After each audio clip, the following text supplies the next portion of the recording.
Ya,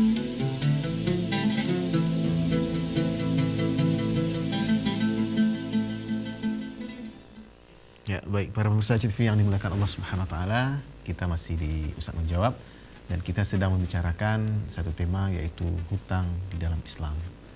Bagaimana nih Ustaz? Ada satu masalah masyarakat tadi bahwa mereka untuk dicegah berhutang sudah susah karena mereka orang miskin dan kita lihat bahwa kenaikan harga selama ini juga harga pangan, harga sandang seterusnya itu semakin tinggi. Jadi sampai mengharuskan dia berhutang pada orang lain. Nah, jadi bagaimana kiat-kiat dia bebas dari hutang? Seperti itu. Iya, baik.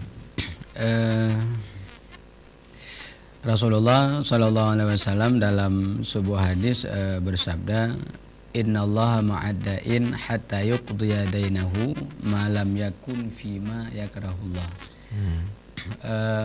Allah Ta'ala bersama dengan orang-orang yang berhutang sampai dengan hutangnya itu lunas. Artinya dalam hadis lain Rasulullah juga menyebutkan barang siapa yang berhutang kemudian dia berniat untuk membayar, maka janji Allah Ta'ala akan membantunya untuk melunasi hutangnya. Jadi ketika niat awal kita berhutang untuk apa? Apakah memang kita untuk memenuhi kebutuhan hajat kita yang sifatnya itu sangat penting, atau kita berhutang dalam bentuknya berfoya-foya, atau dalam bahasa lain kebutuhan tersier istilahnya kan. Udah ada TV mau tambah TV lebih besar lagi, sehingga harus berhutang umpamanya. Betul. Atau sudah ada mobil tapi perlu mobil yang lebih mewah lagi umpamanya, sehingga harus perlu berhutang. Tapi ketika kondisi terdesak umpamanya tanah nggak ada, rumah nggak ada, kemudian saudara juga tidak ada, sehingga ini sudah dalam kondisi kebutuhan yang sangat mendesak, sehingga kita ambil lah umpamanya rumah, kira-kira begitu. Kemudian menurut janji Allah, janji Rasul, bahwa barang siapa yang berhutang betul-betul dia punya niat untuk membayar, maka Allah Ta'ala akan membantunya. Dalam bahasa lain, biar tenang kita ketika kita berhutang itu, atau kiat kita supaya hutang kita lunas itu, yang pertama kita harus betul-betul tawakal kepada Allah Subhanahu wa Ta'ala. Ya, artinya ketika kita mendengar ada hadis Nabi bahwa Allah membantu, maka kita minta kepada Allah Ta'ala supaya membantu untuk melunasi hutang kita. Kemudian kita juga harus berusaha bekerja semaksimal mungkin, kita membuat sebab dan Allah yang memberikan rezeki, maka Allah Ta'ala akan membantu kita untuk melancarkan usaha-usaha kita itu. Karena ada juga hadis Rasulullah, barang siapa yang berhutang dia nggak ada niat untuk bayar. Banyak itu di masyarakat, walaupun bentuknya kecil, umpamanya satu Indomie, umpamanya satu aqua, umpamanya, tapi dia niatnya nggak ada niat untuk membayar. Maka Rasulullah mengatakan aslafahullah, Allah Ta'ala akan membinasakan dia, atau kalau dia buka usaha, Allah Ta'ala akan menghancurkan usaha-usaha dia atau kehidupan dia. Ya, artinya kalau kita berhutang tidak ada niat untuk membayar, maka Allah Ta'ala itu akan membiarkan dia dalam keadaan seperti itu. Artinya Allah Ta'ala nggak akan membantu dia. Kemudian solusi yang kedua atau kiat yang kedua, kalau kita umpamanya betul-betul hampir sampai kepada masa tangguh, maka kita diperintahkan dalam agama itu jangan malu dan jangan segan datang sendiri ke tempat orang yang kita berhutang itu. Jangan sampai salah sangka. Jangan nanti ini hutang nggak sanggup dia bayar, kok Honda baru sudah dia punya, begitu. Hutang nggak sanggup bayar, tapi sepeda anaknya baru sudah ada.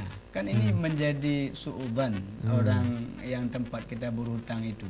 Makanya kita nggak usah malu, datang aja ke tempat itu. Katakan kepada dia bahwa saya belum punya uang untuk membayar hutang, jadi tolonglah dimajukan sedikit lagi dan saya akan berusaha untuk bisa membayarnya. Tapi kebanyakan kasus dalam masyarakat tidak seperti itu. Artinya ketika hutang tidak sanggup dibayar, dia melarikan diri atau bersembunyi. Ya, ya. Nah, atau bahkan kalau sudah nampak orang mau nagih hutang, dia sembunyi, ya, umpamanya, atau dia lari, atau dia menghindar dalam masalah ini. Ini penyebab orang berkelahi kan karena masalah itu. Maka Islam itu memberikan solusi kepada kita. Bahkan tadi ayat yang saya bacakan, wa in kana dzu usratin fanadhiratun ila maisarah. Ini kepada pemilik uang ini. Kalau kamu dapati orang-orang miskin dia tidak sanggup membayar hutang dan dia sudah meminta tangguh kepadamu, maka tangguhkan dia. Bahkan ada dalam hadis sahih itu disebutkan bahwa kalau mau mendapatkan perlindungan di bawah arsy nanti pada hari kiamat, maka berilah tangguh kepada orang-orang yang minta tangguh hutangnya. Ini kalau masalahnya menjadi mudah kalau dengan sesama kita secara individual istilahnya. Tapi ketika kita berkaitan dengan bank, umpamanya berkaitan dengan orang yang memberikan kredit, ini yang akan menjadi masalah besar. Maka itulah yang Rasulullah mengatakan, kalau bisa janganlah berhutang, karena akan memudaratkan kehidupanmu. Ketika tidur malam tidak nyenyak, berjalan kemana-mana tidak enak, kemudian hidup dalam tekanan, kemudian bisa jadi nanti akan dirampas. Karena ada juga di dalam kitab fikih yang saya baca, ketika hutang sudah jatuh temponya dan orang yang berhutang itu betul-betul dia tidak mau membayar, maka boleh diambil secara paksa harta yang dia miliki itu sekedar untuk menutupi hutang itu. Artinya boleh kita datang ke rumah dia, ambil sepedanya atau apa umpamanya, dengan tujuan untuk menutupi hutang itu, tapi jangan lebih. Ketika dijual sepeda itu umpamanya ada uang yang lebih, kembalikan. Ini karena memang beginilah dalam Islam, kita jangan saling menzalimi. Bahkan Rasulullah mengatakan matalul ghina dzulmun. Jadi menangguh-nangguh bayar hutang bagi orang yang sanggup bayar, maka orang ini sudah berbuat zalim, sudah menganiaya orang. Bukankah berbuat zalim itu haram dalam agama kita? Kan banyak dalam Al-Quran kita dapati, fala tadzlimu, janganlah kamu menzalimi orang lain. Jadi kalau sudah sanggup bayar, jangan ditunda-tunda, langsung dibayar. Karena orang yang mati dalam keadaan tersangkut utang padahal dia sanggup membayar, maka nanti di hari akhirat akan ditukar atau akan diambil kebaikan dia sebagai ganti uang. Karena ada dalam hadis riwayat Ibnu Majah, man mata wa alaihi dinarun aw dirhamun qudiya min hasanatihi laisa thamma dinarun wala dirhamun. Barang siapa yang meninggal sedangkan dia masih punya hutang, maka Allah Ta'ala akan mengambil kebaikannya sebagai ganti hutang di dalam dunia. Kalau seandainya cukup amal dia untuk membayar, alhamdulillah. Tapi bagaimana ketika amalnya ini tidak cukup untuk membayar hutangnya? Maka dosa orang mempunyai uang itu akan diberikan kepada orang yang berhutang. Ada disebutkan hadis juga itu? Iya, betul. Ya. Ada, coba mungkin dibacakan. Lanjutan yang tadi kalau ada. Ya, ini sampai sini aja hadisnya. Jadi man mata wa alaihi dinarun aw dirhamun qudiya min hasanatihi laisa thamma dinarun wala dirhamun. Berarti enggak dosanya ditimpakan? Ada saya baca hadis yang lain tapi saya tidak lagi sudah lupa teksnya. Ya, enggak, maksudnya yang jelas-jelas ditimpakan dosa orang yang kita zolimi, itu kan hadis muflis. Nah, itu kan jelas-jelas bunyi hadisnya, kebaikannya dosanya ditimpakan kita, kebaikan kita diberikan ke dia, gitu. Betul. Tapi hadis ini masuk nggak dalam kategori itu? Ya, ini termasuk juga, termasuk karena dia menzalimi, jadi menzalimi orang. Jadi orang-orang yang menzalimi itu akan ya mendapatkan bahaya nanti di hari akhirat. Jadi nanti. bisa dikias kepada hadis tadi. Ya, nanti kita lihat lagi nanti hadisnya bagaimana teksnya nanti insyaallah. Ya. Nah, jadi intinya berhutang itu sangat berbahaya. Bahkan Rasulullah ketika ada orang yang minta disalatkan jenazahnya, maka Rasulullah itu bertanya. Ya, dalam hadis itu ada disebutkan sampai 3 orang, ada tiga kasus atau 3 jenazah yang dibawa kepada Rasulullah dalam waktu yang berbeda. Ketika jenazah yang pertama dibawa, ada sahabat minta, ya Rasulullah, salatkanlah dia. Lalu Rasulullah bertanya, apakah dia punya utang? Lalu keluarganya mengatakan tidak ada ya Rasulullah. Lalu Rasulullah mensalatkannya. Kemudian pada waktu yang lain datang lagi jenazah yang lain minta, ya Rasulullah, salatkanlah dia. Rasul tanya, apakah dia punya utang? Ahli warisnya menjawab, ada ya Rasulullah. Apakah dia punya harta yang ditinggalkan? Maka ahli waris menjawab, ada ya Rasulullah. Lalu Rasul mensalatinya. Pada kasus yang ketiga, ketika ada orang yang datang minta disalatkan, Nabi tanya, dia punya utang? Ada ya Rasulullah. Apakah ada harta yang dia tinggalkan? Tidak ada ya Rasulullah. Jadi punya harta, kemudian tidak ada punya utang, tapi tidak ada harta. Lalu Rasulullah mengatakan, kalau begitu silahkan kalian saja yang salat. Lalu ada salah seorang sahabat yang mengatakan, ya Rasulullah, saya yang menanggung hutangnya ya Rasulullah. Jadi sudah ada yang menjamin hutang dia.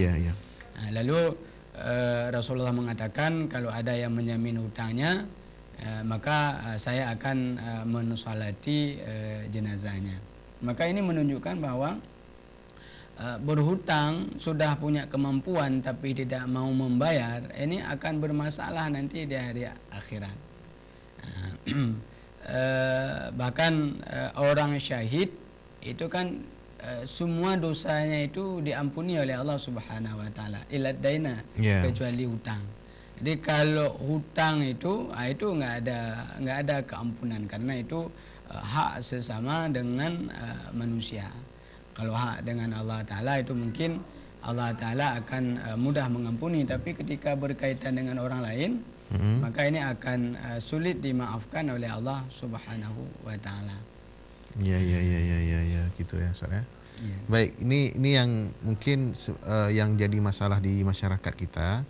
Orang-orang yang berhutang tadi, Ustaz sudah jelaskan juga tadi, bahwa orang-orang berhutang ini menunda-nunda membayar hutang. Padahal dalam hadis tadi matulul ghani. Ghani ya. Jadi menunda-nunda pembayaran hutang bagi orang kaya, orang yang sudah mampu membayarnya adalah sebuah kezaliman. Nah, tapi dia terus menunda dan seterusnya. Dan orang yang memberi hutang juga terus menagih hutang, terus datang meminta hutangnya dibayarkan dan seterusnya. Artinya satu sisi orang yang berhutang ini dia tidak qanaah, ya, tidak cukup dengan apa saja yang dia miliki. Orang yang memberi hutang juga serakah gitu. Artinya dia terus mengejar, padahal dia tahu dia orang miskin, yang kebutuhan sehari-hari juga tahu berapa dia harus bisa tercukupi kebutuhan orang itu. Nah, tapi terus mengejar. Nah, ini problema seperti ini bagaimana cara menyelesaikannya? Orang serakah dengan orang pelit lah ceritanya. Iya. Makanya di ayat tadi, wa in kana du usratin fa nadhiratun ila maisarah wa an tasaddaqu khairul lakum in kuntum ta'lamun.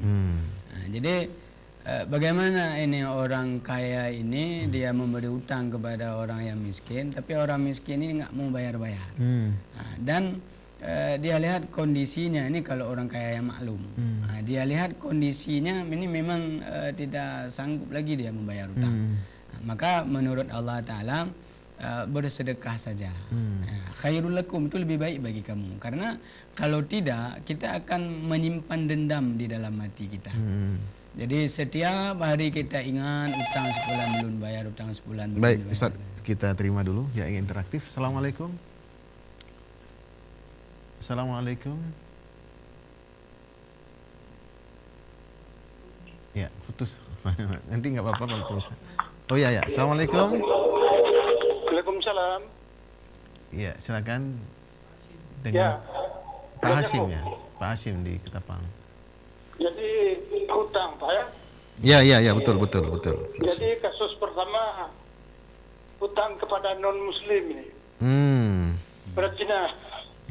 Betul. Saya Ya. punya langganan sana. Jadi banyak orang Islam ini menurut laporan Cina itu nak bayar hutang kepada dia. Ada bunnya. Mungkin ada 50 lembar. Oh iya. Nah, itu bagaimana membayarnya. Yang kedua, hutang kepada orang Islam yang sudah pindah, nggak tahu lagi kita. Hutangnya sudah 40 tahun yang lalu. Mungkin waktu itu yang bersangkutan memang nggak punya duit ya. Tapi sudah punya duit, dokter itu udah pindah misalnya. Yang ketiga, Ya.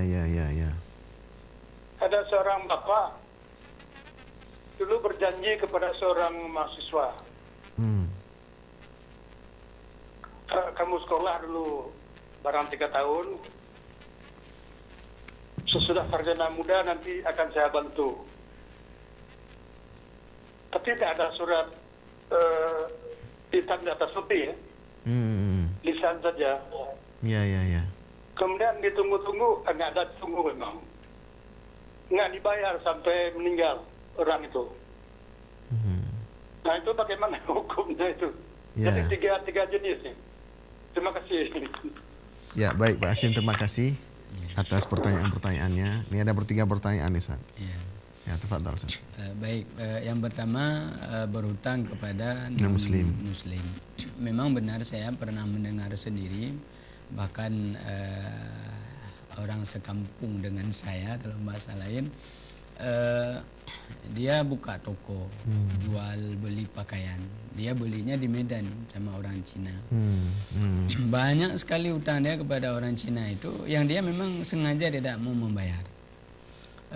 Ini kasusnya sudah lama saya dengar ketika saya kecil dan sebelum saya mendalami ilmu agama dalam bahasa lain. Tapi kemudian ketika besar saya terus berpikir, ini bagaimana ini orang berhutang kepada non Muslim. Maka saya terus mempelajari, ternyata berhutang kepada non Muslim itu sama dengan berhutang kepada orang Islam. Nah, karena kalau kaitan harta itu tidak ada bedanya dia. Karena ada orang bermasalahnya begini, berpikirnya bahwa orang Cina itu kan seperti kafir zimmi. Kadang-kadang ada orang berpikir seperti itu, ya, sehingga ya untuk apa membayar utang kepada orang-orang Cina.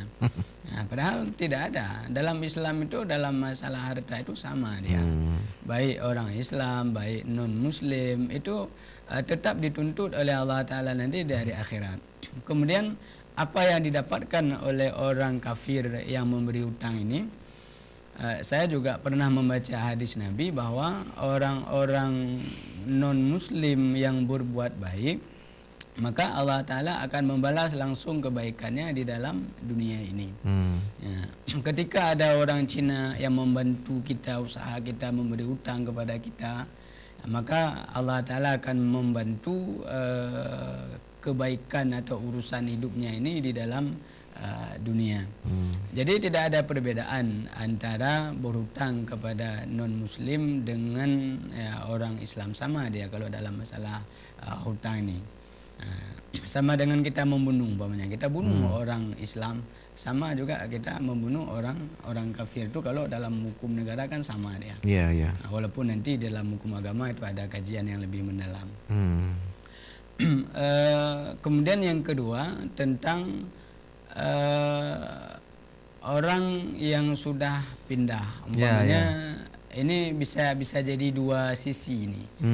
Yang pertama orang yang memberi utang, umpamanya saya memberikan utang kepada seseorang. Nah, kemudian seseorang itu pindah umpamanya tanpa memberikan konfirmasi kepada kita. Kita berikan uang kepada si A. Lalu si A itu tiba-tiba dia pindah tugas atau kemana sehingga kita tidak tahu di mana alamatnya. Padahal dia masih ada sangkutan hutang dengan kita. Maka solusinya kembali kepada ayat Allah tadi, memberi sedekah saja khairul lakum. Artinya bukan memberi sedekah, artinya meniatkan bahwa hutang itu sebagai sedekah kita. Tapi jangan kita sudah kita putihkan. Sudah kita hapuskan dalam hati kita bahwa itu kita anggap sebagai sedekah kita kepada orang yang bersangkutan itu, supaya dapat pahala nanti di hari akhirat.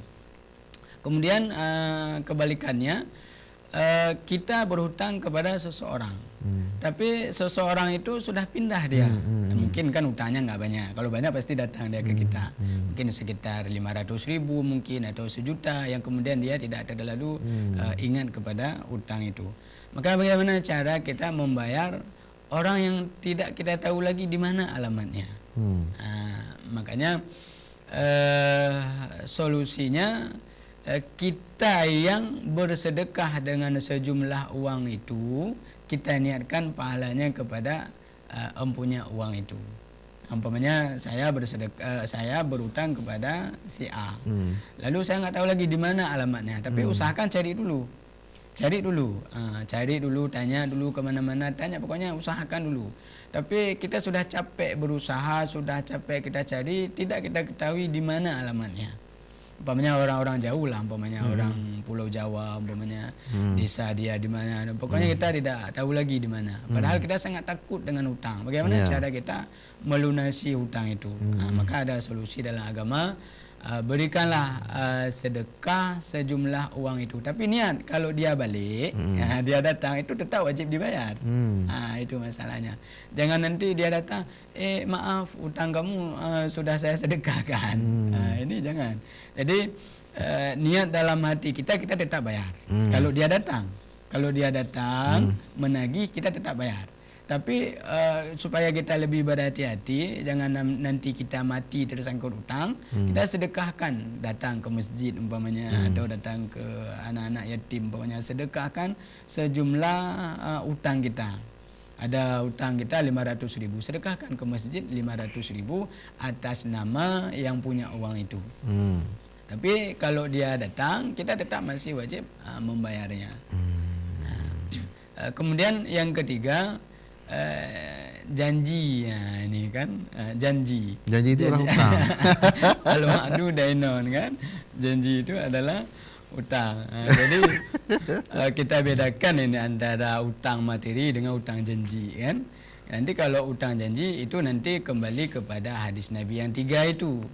Wa idza wa'ada khalafa, apabila berjanji lalu dia ingkari. Itu ciri-ciri orang munafik. Iya. Jadi sudah berjanji untuk melunasi hutangnya, namun sudah melunasi janjinya, tapi ketika sudah waktunya dia tidak memenuhi janjinya. Ini banyak yang terjadi kalau udah dekat-dekat dengan tahun politik. Ini janji ini luar biasa. Ya, betul. Baik, para musyaikh yang Allah muliakan, kita ikuti pesan-pesan berikut ini.